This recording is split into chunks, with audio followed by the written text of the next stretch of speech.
بسم الله الرحمن الرحیم. نن موږ تاسې روانشناسي کې په دې اړه باندې بحث کوو چې اکثره ماشومان ډېر ویریږي یا ډېر ویرېدلي وي. د ځینې کارونو په سرته رسولو سره دوی ویریږي، یا هم مثلا د شپې یا هم د ورځې یا په تنهایي کې دوی ویره لري یا ویریږي. د دې لاملونه څه دي؟ اکثره والدین دا فکر کوي چې د دوی په ذهن کې کومه خامي ده یا په دوی کې کومه خامي ده، نو ځکه دا ویریږي، یا مثلا داسې وایي چې دا کوم جنیاتو تاثیرات ورباندې دې څخه داسې ویریږي، دغه ستونزې دي. نو یا دغه ستونزې نشته، بلکې موږ تاسې باید له دې سره نور لارې چارې هم کولی شو تر څو پورې هغه له دغه ستونزو څخه خلاص کړو، دغه ویرېدلي حالت څخه وژغورو او را ویې د دې لپاره د روحیاتو مشهور کارپوه پالهاک په وینا چې مثلا څنګه کولی شو موږ تاسې یو ماشوم له ویرې څخه راوژغورو، له ویرې څخه یې خلاص کړو.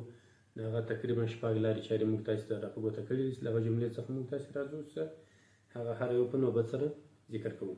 لومړی وایي که د ماشوم هېڅکله مه مسخره کوئ او د بزدل یا ډارن لقبونه مه ورکوئ. ماشومانو ته هېڅکله د ډارن د بزدل داسې لقبونه مه ورکوئ، په دغسې نومو سره یې مه مسخره کوئ. که چیرې موږ تاسې ماشوم په دغسې نومو سره مسخره کړو له ماشومتوبه څخه، نو د ده په ذهن کې هم دغه شی ثبتېږي او دغه شی دی مني چې رښتیا هم زه ډارن یم، زه ویرېږم، زه کوم کار په سم ډول سرته نشم رسولی.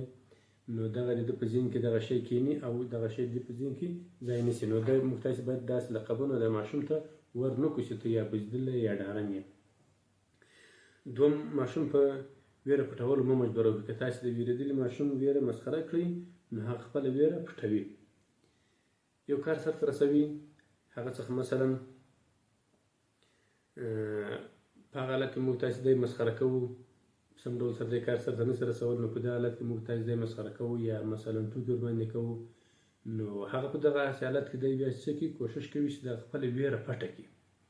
د ویرې د پټولو لپاره نو دی نور هم دغه ډار په دې کې زیاتېږي. نو مه کوئ چې ماشوم دی ته مه مسخره کوئ، مه په دې باندې چې مثلا ته ډارن یې، ته ویرېږي. نه، په دې کې باید موږ تاسې مرسته ورسره وکړو. کوم مرستې ته اړتیا لري مرسته ورسره وکړو. د دې په ځای باندې چې موږ تاسې دی مسخره کوو، نو باید د موږ تاسې دی دې ته مجبور نه کړو چې د خپله ویره پټه کړي.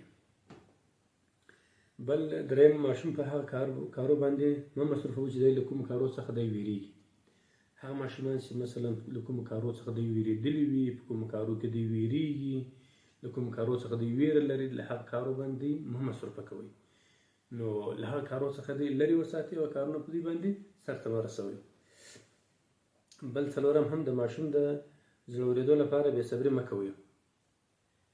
دا ویره به په ځینو ماشومانو کې، په ځینو ځوانانو کې به هم وي، خو ویره مثلا د یو کار سره ویره دا تنها ده نه مانست مثلا په توره شپه کې څوک وویرېږي.